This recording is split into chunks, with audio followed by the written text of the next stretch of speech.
I'm Chief Nutritionist Ilakana from Qua Nutrition.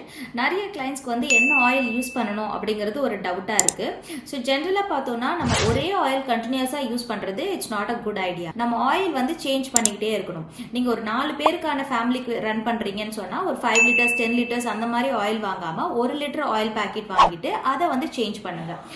ஒரு தடவை நீங்கள் வந்து சன்ஃப்ளவர் ஆயில் வாங்குறீங்கன்னா நெக்ஸ்ட் டைம் கிரவுண்ட்நட் ஆயில் வாங்குங்க. அதுக்கப்புறமா வந்து சாஃப்ளவர் ஆயில் வாங்குங்க. அப்புறம் சஃபோலா ஆயில் வாங்குங்க. ரைஸ் பிரான் ஆயில் வாங்குங்க, நல்லெண்ணெய் வாங்குங்க. இந்த மாதிரி ஆயில்ஸை வந்து சேஞ்ச் பண்ணிக்கிட்டே இருக்கணும். அப்பதான் நம்ம பாடி ஒரே ஆயிலுக்கு அடாப்ட் ஆகாம டிஃப்ரெண்ட் ஆயில்ஸோட பெனிஃபிட்ஸும் நம்ம பாடிக்கு கிடைக்கும். இதை எவ்வளோ குவான்டிட்டி ஒரு நாளைக்கு யூஸ் பண்ணணும் அப்படின்னு பார்த்தோன்னா, ஒரு 4 பேர் இருக்கிற வீட்டில் ஒரு பொரியல் பண்றீங்க அப்படின்னு சொன்னா 1 டீஸ்பூன், அதாவது 5 ml தான் அந்த ஒரு பொரியலுக்கு நீங்க யூஸ் பண்ணணும். ஸோ இந்த மாதிரி இப்போ நீங்க வந்து 2 டிஷ்ஷஸ் பண்றீங்க, ஒரு குழம்பு ஒரு பொரியல் பண்றீங்கன்னா 5 ml வச்சுக்கோங்க. இது வந்து 4 பேருக்கு டிவைட் ஆகுது. ஸோ உங்களுக்கு நீங்க பாத்தீங்கன்னா உங்களுக்கு வந்து ஒரு 2.5 ml to 3 ml தான் நீங்க கன்சியூம் பண்ணியிருப்பீங்க.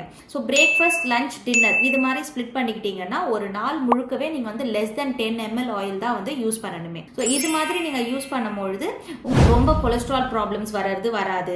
மெயின்லி பார்த்தோன்னா நம்மளுக்கு கொலஸ்ட்ரால் வெஜிடபிள் ஆயிலேருந்து வராது. பட் நம்ம பாடி அதை எப்படி ப்ராசஸ் பண்ணுது அப்படிங்கிறத பொறுத்து தான் நம்மளோட கொலஸ்ட்ரால் லெவல்ஸ்லாம் ஏறுறது. ஸோ ஆயிலை கரெக்டான அளவில் வந்து மெயின்டைன் பண்ணிங்கன்னா நம்மளுக்கு வந்து ஹெல்த்தியாக இருக்கும். ப்ளஸ் ஸ்கின் ரிலேட்டட் இஷ்யூஸ், ஸ்கின்ல வந்துட்டு ஆக்னே வர்றது இந்த மாதிரி இஷ்யூஸ்லாம் இருக்காது நீங்கள் ஆயிலை வந்து கம்மியாக யூஸ் பண்ணீங்கன்னா.